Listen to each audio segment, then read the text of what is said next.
En Nuke University estamos claros de algo. ¿Sabes de qué? Que el éxito es para ti. Por eso comienza a estudiar esa carrera profesional que tanto anhelas, que tanto estás buscando. Comienza a estudiar ahora en Nuke University, en una universidad acreditada. Nuke University. ¿Saben qué? Allí contamos con laboratorios profesionales. Miren, contamos con laboratorios que simulan ambientes reales de trabajo. Imagínense eso. Profesores con experiencia en su área de especialidad. Vas al grano y sales con la educación de excelencia que tú estás buscando, que te pone ready para enfrentar el campo laboral. Así que comienza ahora. Comienza ahora esa carrera profesional que tú estás anhelando desde ya en Nuke University, una universidad acreditada con un profesorado de excelencia del más alto nivel. Oriéntate ahora en nuke.edu. ¿Estás listo para llevar tu espíritu emprendedor a otro nivel?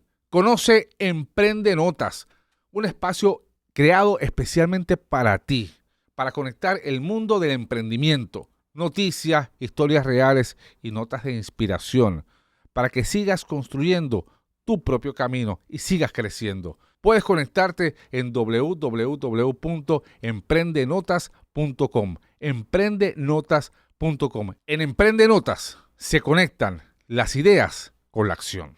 Se acabó la primera sesión legislativa de esta administración. ¿Y qué pasó? Hoy es el último día de la primera sesión ordinaria de la legislatura de esta administración de Jennifer González, Tomás Rivera Schatz y Johnny Méndez en el gobierno de Puerto Rico. ¿Qué supuso esta primera sesión ordinaria legislativa para el ciudadano de a pie? Y esta es una pregunta muy recurrente que se hace al final de la sesión. Y vamos a hablar de lo que pasó, lo que se queda, lo que se colgó, qué sale políticamente de esta primera sesión, que dominó esta primera sesión legislativa ordinaria en este episodio. Estás viendo detrás del titular, aquí estamos analizando en la semana los temas que usted escucha en radio y en televisión todos los días, que se discuten, pero aquí le damos más contexto, le damos más profundidad para todos aprender de lo que pasa en nuestro quehacer político y social en Puerto Rico. Si estás viendo este podcast es gracias a Fuse, Internet sin preocupaciones, y gracias a los amigos de Adriel Toyota Auto. 35 años de historia, 35 años de cumplir los sueños de los clientes, de cumplir tus sueños, de cumplir tus pasiones. Allí consigues el Toyota que estás buscando, el Corolla, la Tacoma, lo que estás buscando. Allí lo consigues con las mejores ofertas, servicios de grúa, servicios de alquiler de carro, 200,000 millas de garantía. Bueno, usted consigue allí la oferta que tú necesitas. Estamos en 3 localidades, en Río Grande, Dorado y Barranquitas, o búscanos en las redes sociales. Al año hay 2 sesiones legislativas, menos en año de elecciones. En año de elecciones solamente hay unas porque se le deja el segundo semestre del año a los legisladores para hacer política electoral. Y ya hoy 30 de junio, concluye la primera sesión legislativa de esta administración. ¿Qué ocurre distinto? Bueno, hoy, usualmente, típicamente, en otros momentos históricos de Puerto Rico, hoy estarían todavía los legisladores debatiendo sobre el presupuesto del próximo año fiscal. ¿Cuándo es el próximo año fiscal? Mañana. Mañana, 1 de julio, empieza el nuevo año fiscal. Se logró un acuerdo entre la Junta de Control Fiscal, la gobernadora Jennifer González y la legislatura, y ya se firmó un presupuesto para que empiece a regir desde mañana por el próximo año fiscal, que terminaría el 30 de junio del 2026. Yo creo que fue un logro de Jennifer González haber llegado a un acuerdo con la Junta de Control Fiscal para un presupuesto. Me parece interesante que la Fortaleza logró, y esa hay que dársela a Francisco Domenech, que es el representante del gobierno de Puerto Rico en la Junta de Control Fiscal. Hay que darle a Francisco Domenech esa, porque logró que no solamente que se acordara un presupuesto para comenzar a regir desde mañana y que no hubiese tensión en este último día de la sesión ordinaria como ha ocurrido en el pasado, y logró no solamente eso, sino que la Junta de Control Fiscal Federal certificara y pusiera por escrito que es el primer presupuesto balanceado que se acuerda entre la Junta y el gobierno de Puerto Rico. ¿Y cuál es la importancia de eso?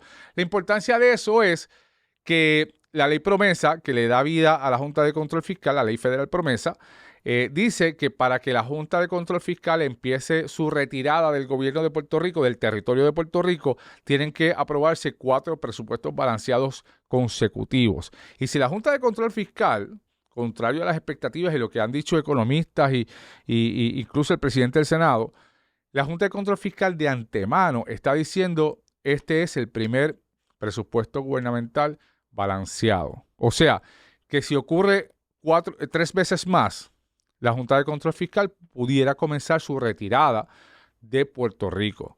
Y eso me parece interesante. El presidente del Senado, Tomás Rivera Schatz, ha dicho que es que lo de balanceado o no se determina al final del año fiscal, cuando se demuestre que lo que se presupuestó y lo que se gastó están a la par, que no se gastó más de lo que se presupuestó. Pero la Junta de Control Fiscal ha dicho eso, lo ha puesto por escrito y me parece un logro para Jennifer González. Y esa hay que dársela a la administración de Jennifer González. ¿Qué sale o qué surge? ¿Cuál es el saldo de esta sesión legislativa? Mira, ahí la gente usualmente tiene unas expectativas grandes del trabajo legislativo y en Puerto Rico estamos en un país sobrelegislado y esto lo hemos discutido aquí muchas veces. En Puerto Rico hay demasiadas leyes y lo que hay es un problema de ejecución, porque los legisladores aprueban muchas leyes que no son ejecutables. Por ejemplo, la semana pasada José Pichi Torres Zamora del PNP en la Cámara presentó un proyecto de ley para que la gente que vaya a protestar en las calles pida permiso y convertir en ilegal cualquier protesta que obstaculice carreteras o vías públicas. ¿Y cuál es el problema de esa ley? Tiene varios problemas. Primero, ¿cómo tú vas a pedirle a unos manifestantes o a gente que pretende protestar que le notifique al gobierno y le pida permiso al gobierno contra quién va a protestar? Eso es una estupidez, es una ridiculez, ¿verdad? Porque lo que no comprende la gente que se molesta por las protestas porque provocan tapón es que uno de los objetivos de las protestas es dislocar, es alterar el orden cotidiano de la sociedad. ¿Para qué? Para concienciar, para hacer a la gente aware de un problema. O sea, en la medida en que tú protestes y nadie se afecte por la protesta, pues entonces no cumples con el objetivo. El objetivo de una protesta es hacer a la gente consciente de un problema. Entonces, el problema de este proyecto es de ejecución. ¿Qué va a hacer la policía? Si alguien protesta en la calle, arrestar a 1,000 personas. Primero, que no hay policías para eso. Segundo, ¿dónde tú vas a meter a toda esa gente? O sea, tercero, vas a taponar los tribunales. O sea, que en ese sentido es un proyecto simpático para la derecha, simpático para la administración de turno, pero difícil de ejecutar. Así que seguimos viendo que se presentan proyectos de ley que son difíciles de ejecutar, que no son ejecutables, y ese es el problema, uno de los problemas principales de la sobrelegislación. El resultado de esta sesión, primero, yo creo que el tema de los nombramientos fue el tema que predominó. Yo creo que políticamente Tomás Rivera Schatz sale de esta sesión legislativa, de su primera sesión legislativa en este nuevo turno al bate de él al frente del Senado, fortalecido como líder del PNP, ¿verdad? Y no hay duda de eso. Yo creo que Jennifer al final de esta sesión no salió tan lacerada como empezó. Yo creo que al principio fue terrible para Jennifer González en la sesión legislativa, en la medida en que Tomás Rivera Schatz demostraba que él era el que mandaba. Yo creo que al final yo creo que el control que tuvo Jennifer González, para sorpresa de muchos, de evitar una pelea frontal con Tomás Rivera Schatz, evitó que terminara esta sesión con su fortaleza política lacerada. Yo creo que ella no sale tan afectada como yo pensé que podría haber terminado en esta sesión legislativa. Ciertamente tuvo problemas con los nombramientos, pero al final termina ya con un gabinete constitucional nombrado. En el día de hoy se confirma a Rosachely Rivera como secretaria de Estado de Puerto Rico en la Cámara de Representantes. Ella es confirmada en el día de hoy y hoy se presenta ante la legislatura municipal de Gurabo en una sesión extraordinaria y renuncia como alcaldesa. Se queda la administradora municipal de Gurabo como alcaldesa interina y ella es juramentada como secretaria de Estado y ya el gobierno de Puerto Rico tiene una secretaria de Estado en Rosachely Rivera que le ha dado la impresión a veces de que se arrepiente de la decisión que tomó, porque la gente en Gurabo la está reclamando muchísimo de que se quedara. Tenemos que recordar que ella ganó la alcaldía de Gurabo con un 80% de los votos, ganó sólida en Gurabo, la gente la quiere muchísimo y ha sido difícil para ella desprenderse del municipio de Gurabo, pero es un ascenso político. O sea, Rosacheli Rivera, ahora como secretaria de Estado, para el 2028, en alguna circunstancia político-electoral imprevista, ¿verdad? Y en este país cualquier cosa puede pasar de la noche a la mañana, es una figura a mirar, ¿verdad? Todo depende también de cuán pequeña o cuán grande sea la cancha que le dé la gobernadora. Porque si es pequeña, ¿verdad? El secretario de Estado realmente es una figura, vamos a decirlo de alguna manera sutil, es inconsecuente para el funcionamiento diario del gobierno.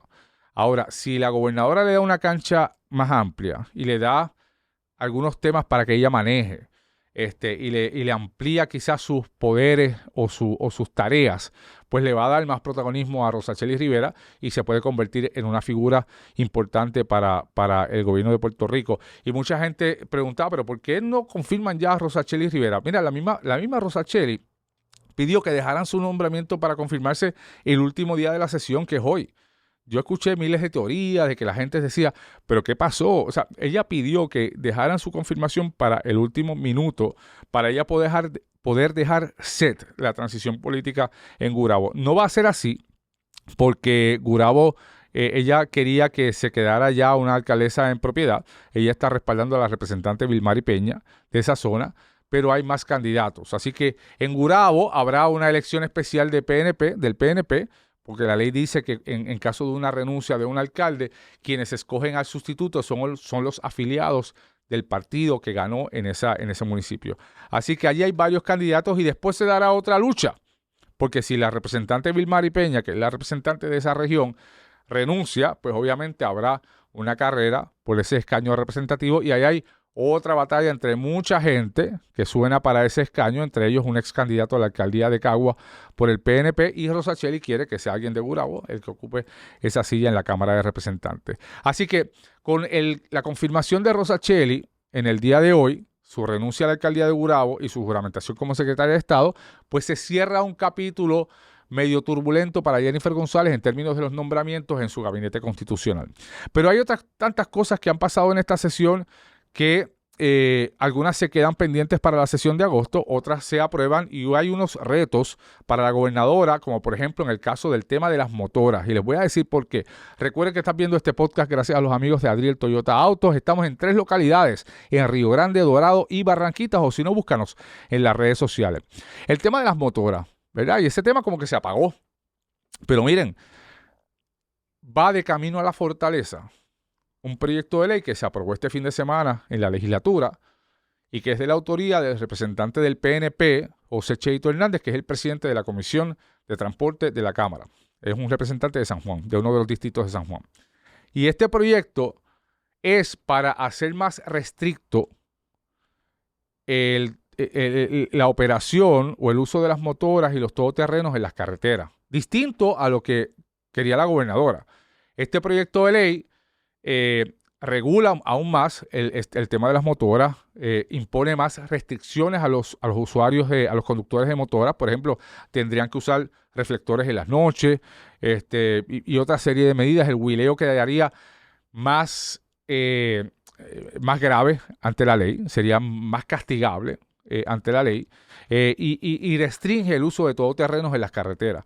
Habrá que ver qué hace la gobernadora con este proyecto de ley cuando le llegue a la legislatura, a su escritorio. ¿Saben por qué? Porque cuando le llegue este proyecto de ley a su escritorio, la gobernadora tendrá el dilema de si lo firma o lo veta. Porque ella creó un comité de trabajo, ¿se recuerdan? El que pertenecía a Ray Charlie, o al que pertenece a Ray Charlie. Ella creó un comité de trabajo para la formación o la creación de leyes a tono con su promesa de campaña, ¿verdad? Que ella le ha dado mucho giro ahí, de que ella iba a permitir que todo vehículo con motor y con ruedas transitara por nuestras carreteras públicas. Y eso, ustedes saben que ya levantó una gran controversia porque por los Can-Ams y los Ford Trucks, etc. Lo que pasa es que la legislatura le está diciendo, esto, lo que le estoy mandando a su escritorio, esto es lo que hay que hacer. Y hay una preocupación en la legislatura porque lo que pretende hacer la fortaleza pondría en jaque fondos federales para la construcción de carreteras nuevas o el arreglo de carreteras ya existentes. ¿Por qué? Porque la autoridad de carreteras, que es la que construye carreteras en Puerto Rico, depende mucho de fondos federales. Y hay muchas restricciones del gobierno federal y muchas condiciones para las cuales o que dan a los gobiernos estatales para darle dinero. Por ejemplo, el gobierno federal te da más dinero si tú pones más restricción en los niveles de alcohol en la sangre para arrestarte, o en las edades para consumir alcohol, o en otras tantas cosas. Por ejemplo, ustedes saben que en los paseos hay unas rayitas, unos huequitos que están hechas por si tú te desvías al paseo. Esto es para la gente que se queda dormida y te despierte. Pues eso no lo hace el gobierno de Puerto Rico por capricho. Eso lo hace porque el gobierno federal te da más fondos federales si tú haces eso. En la medida en que haces tus carreteras más seguras, el gobierno federal te da más dinero para construir, para repavimentar carreteras. Y lo que pretende la gobernadora pondría en jaque muchos fondos federales. Por eso ahora la legislatura le está diciendo a la gobernadora: te estoy enviando este proyecto de ley. No es lo que tú quieres hacer, no es lo que prometiste, es quizás todo lo contrario, pero eso nos garantiza fondos federales, ¿verdad?, para construir más carreteras. Así que yo creo que esa será una gran disyuntiva para la gobernadora si lo aprueba o lo veta o lo firma y dice: bueno, comité de trabajo que yo creé para bregar con el tema de las motoras, vamos a trabajar enmiendas o propuestas de enmiendas a esta ley. Esa es una opción, esa es una salida media salomónica.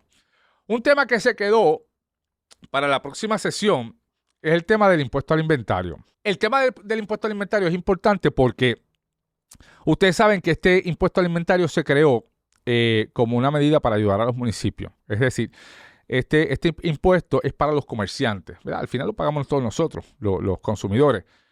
Todo artículo que tú mantengas en el almacén, tienes que pagar impuesto por ello, ¿verdad? Y por eso es que cada vez que hay un huracán, se plantea el problema de que, oye, no tenemos inventario, no tenemos alimentos. ¿Por qué? Porque los comerciantes y los empresarios han tratado de almacenar lo mínimo para evitar pagar tantos impuestos. Total, al final se lo pasan al consumidor.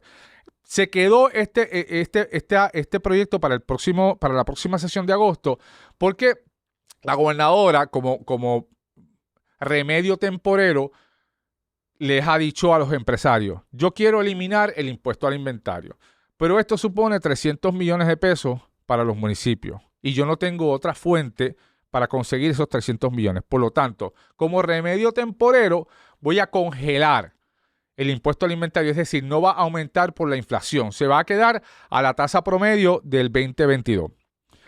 El Senado le introdujo una enmienda al proyecto para decirle a los empresarios: ¿sabes qué? Vamos a hacer eso, pero no me pagues el impuesto al inventario. Estado dice: no me pagues el impuesto al inventario cuando tengas el producto en el almacén. Págame el impuesto cuando lo vendas. Cuando le vendas la nevera al cliente, por ejemplo, si es una nevera. Los empresarios están diciendo que eso es una complicación adicional que va a provocar un encarecimiento de sus productos ante el cliente. Yo no entiendo por qué ellos dicen eso, porque para mí es sencillo. No pago el impuesto ahora, mejor. Lo pago cuando se lo venda a alguien. Pero los comerciantes dicen, por alguna razón, que ellos dicen que es un ejercicio de contabilidad interno, que eso le va a provocar al cliente que pague mucho más caro el producto. Tomás Rivera Schatz dijo: pues ustedes se están quejando también por esto. Pues ¿saben qué? Nos vemos en agosto. Y ha dejado este proyecto legislativo para la consideración del mismo en la próxima sesión ordinaria que comienza a mediados de agosto y termina en diciembre. Y para esa sesión habrá muchos otros proyectos. Hay otro proyecto de ley que también va rumbo a la fortaleza y que fue aprobado para enmendar el Código Municipal, para permitir a las legislaturas municipales aumentar el sueldo de los alcaldes y para darle un grado mayor de autonomía. Ese es otro proyecto que yo no entiendo. Yo creo que los municipios están pasando por demasiados problemas como para hablar de mayor autonomía y hablar de aumentos salariales, ¿verdad? Y cuando hablamos de autonomía nos estamos refiriendo a una ley que data de hace 30 años, que es la ley de municipios autónomos, que ahora se conoce como el Código Municipal, que pretendía darle a los municipios ciertos grados de autonomía en su operación, en permisología, en no depender tanto del gobierno central. Pero desde 1996 para acá, los municipios dependen cada vez más del Estado en la medida en que han tenido que financiar grandes obras del Estado como la tarjeta de salud, la reforma de salud que se creó en el 1996. Así que la gobernadora tiene ante sí decenas de proyectos de ley que veremos si se firman o se vetan. Yo creo que estas próximas semanas, los próximos 20 días, la gobernadora tiene, por constitución, 20 días una vez recibe el proyecto en su escritorio para hacer tres cosas. Una de tres cosas. Firmarlo, vetarlo o no hacer nada. Y no hacer nada es un veto. Es un veto de bolsillo. O sea, en la medida en que la gobernadora no actúe sobre ese proyecto de ley, el proyecto queda derogado o queda vetado. Y ahí podríamos ver otra discusión entre el legislativo y el ejecutivo si la gobernadora empieza a vetar proyectos de ley de la Cámara y el Senado. Particularmente este de las motoras y el de la ley de municipios, que es apoyado por la Federación de Alcaldes, que es la Federación de Alcaldes del PNP, que es presidida por el alcalde de Camuy, que es un aliado de Tomás Rivera Schatz, presidente del Senado. Así que yo creo que van a ser 20 días interesantes una vez la gobernadora reciba estos proyectos. Y al final del día, yo creo que todos debemos, ¿verdad? Y la gente debe mirar el resultado de la sesión legislativa y los resultados de las sesiones legislativas para ver cuán productivo es y cuán positivo ha sido para usted, ciudadano de a pie, o no. Y esto es un debate medio complicado porque yo creo que no necesitamos tantas leyes. Yo creo que el problema es uno de sobrelegislación. Y al final del día siempre es bueno plantearse si hacen falta tantos legisladores o si hacen falta tantas sesiones legislativas o no. Y más aún cuando existe una junta de control fiscal. Así que julio, que usualmente es un slow news month, probablemente este año no lo sea. Estás viendo detrás del titular, gracias a los amigos de Adriel Toyota Autos en 3 localidades, en Río Grande, Dorado y Barranquita.